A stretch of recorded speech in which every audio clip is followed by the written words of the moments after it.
Shalom, selamat pagi bagi kita semua. Berjumpa kembali pada sharing renungan firman Tuhan pagi hari ini. Semoga kita tetap sehat dan selalu dalam lindungan Tuhan dimanapun kita berada. Sebelum menikmati sharing renungan firman Tuhan pagi ini, marilah kita berdoa. Bapa yang baik, terima kasih atas segala berkat dan kasih karunia-Mu yang masih boleh kami nikmati hingga pagi hari ini.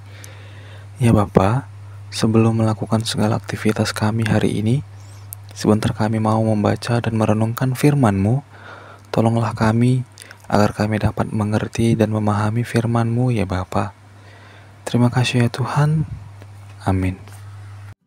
Renungan firman Tuhan hari ini terambil dari Matius, pasalnya yang ke-6, ayatnya yang ke-20 sampai ayatnya yang ke-21.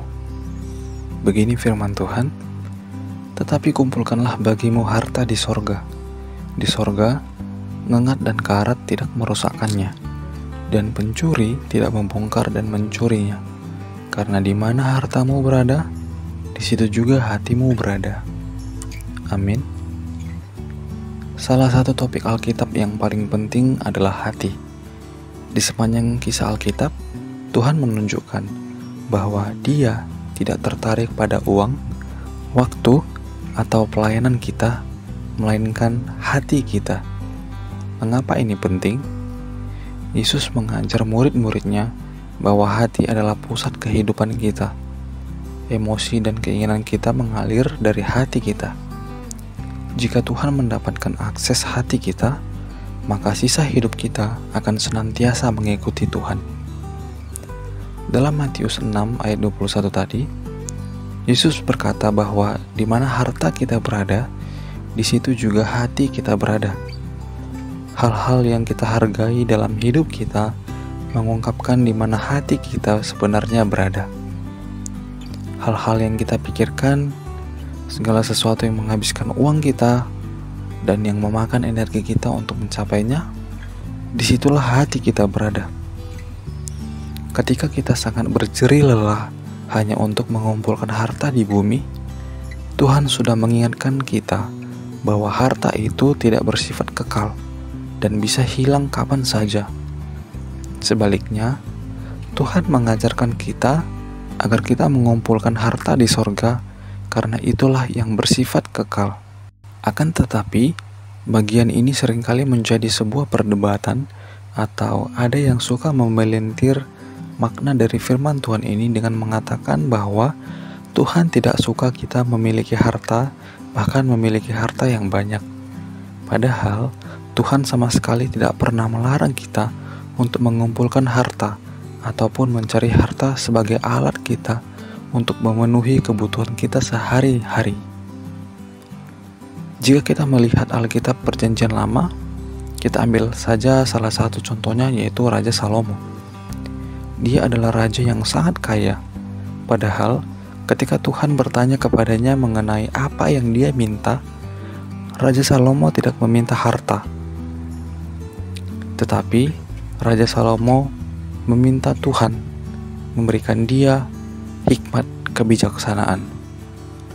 Akan tetapi, Tuhan tetap memberikan kekayaan ataupun harta yang berlimpah kepada Salomo. Melihat dari Perjanjian Baru, walaupun tidak secara gamblang dikatakan mengenai harta, namun dengan jelas dikatakan bahwa bagaimana kita harus menggunakan harta yang ada pada kita dengan bijaksana, seperti yang dikatakan oleh 1 Yohanes 3 ayat 17, "Barang siapa mempunyai harta duniawi dan melihat saudaranya menderita kekurangan, tetapi menutup pintu hatinya terhadap saudaranya itu, bagaimanakah kasih Allah dapat tetap di dalam dirinya?" Kedua bagian ini fokusnya bukan kepada Tuhan tidak memberikan harta atau melarang kita untuk memiliki harta, namun bagaimana kita menjaga hati agar tidak tergila-gila dengan harta duniawi yang ada, sehingga membuat kita menjadi orang yang tamak dan egois. Firman Tuhan mengajarkan kita agar tidak condong kepada harta duniawi yang seketika bisa hilang, namun mengajarkan agar kita hanya memikirkan pertumbuhan iman kita kepada Allah, sehingga hidup kita pun mencerminkan karakter Allah. Dan setiap harta yang Tuhan telah anugerahkan kepada kita bisa kita gunakan dengan bijaksana, seperti yang dikatakan firman Tuhan, yaitu menolong saudara atau sesama kita yang hidupnya mengalami kekurangan. Rasul Paulus juga mendorong kita untuk memikirkan apa yang berasal dari Allah, seperti pada suratnya yang ditulis untuk jemaat di Filipi. Pada Filipi 4 ayatnya yang ke-8 sampai yang ke-9, Rasul Paulus menuliskan seperti ini. Jadi akhirnya saudara-saudara, semua yang benar, semua yang mulia, semua yang adil, semua yang suci, semua yang manis, semua yang sedap didengar, semua yang disebut kebajikan dan patut dipuji, pikirkanlah semuanya itu. Dan apa yang telah kamu pelajari, dan apa yang telah kamu terima, dan apa yang telah kamu dengar, dan apa yang telah kamu lihat padaku, lakukanlah itu. Maka Allah sumber damai sejahtera akan menyertai kamu.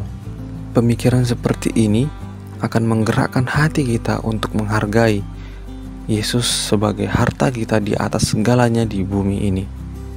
Sehingga ketika kita menganggap bahwa keterikatan kita terhadap Yesus adalah sebuah harga yang sangat mahal harganya, maka hidup kita pun bisa berfokus hanya kepada Tuhan.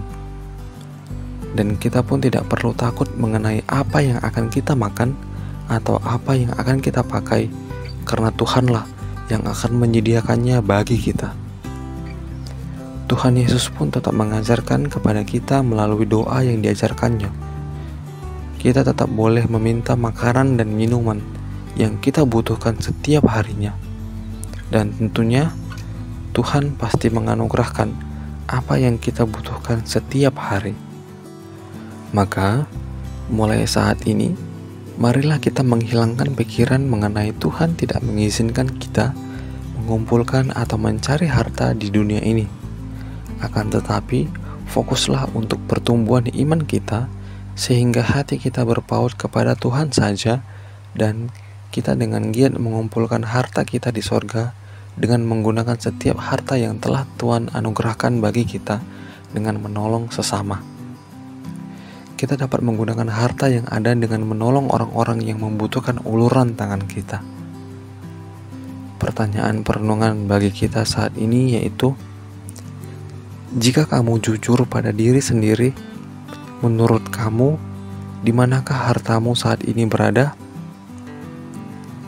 Dalam hal-hal apa kamu menghabiskan waktu dan uangmu?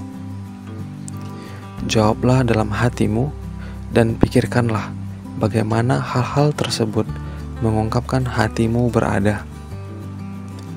Menghabiskan waktu dalam firman Tuhan dan dalam doa adalah cara terbaik untuk bisa kembali mengarahkan hati kita kepada Tuhan. Maka, marilah juga kita berdoa dan senantiasa mau belajar firman Tuhan, agar hati kita bisa terus fokus kepada Tuhan. Amin. Mari kita berdoa. Ya Tuhan, terima kasih atas firman-Mu yang telah kami baca dan renungkan pada pagi hari ini. Ya Tuhan, bukalah mata hati kami, agar kami dapat melihat kepada siapakah kami menyembah. Tolonglah agar kami dapat melawan keinginan egois kami. Ketika orang-orang melihat hidup kami, biarlah mereka melihat kemuliaan-Mu. Tolonglah agar kami dapat kembali memfokuskan hati dan pikiran kami kepadamu, sebab Engkaulah harta kekekalan kami. Terima kasih ya Tuhan, berkatilah segala aktivitas dan pekerjaan kami hari ini, dan biarlah kami selalu dapat menyenangkan hati-Mu. Hanya di dalam nama anak-Mu Yesus Kristus, Tuhan dan Juru Selamat kami yang hidup, kami telah berdoa dan mengucapkan syukur. Amin.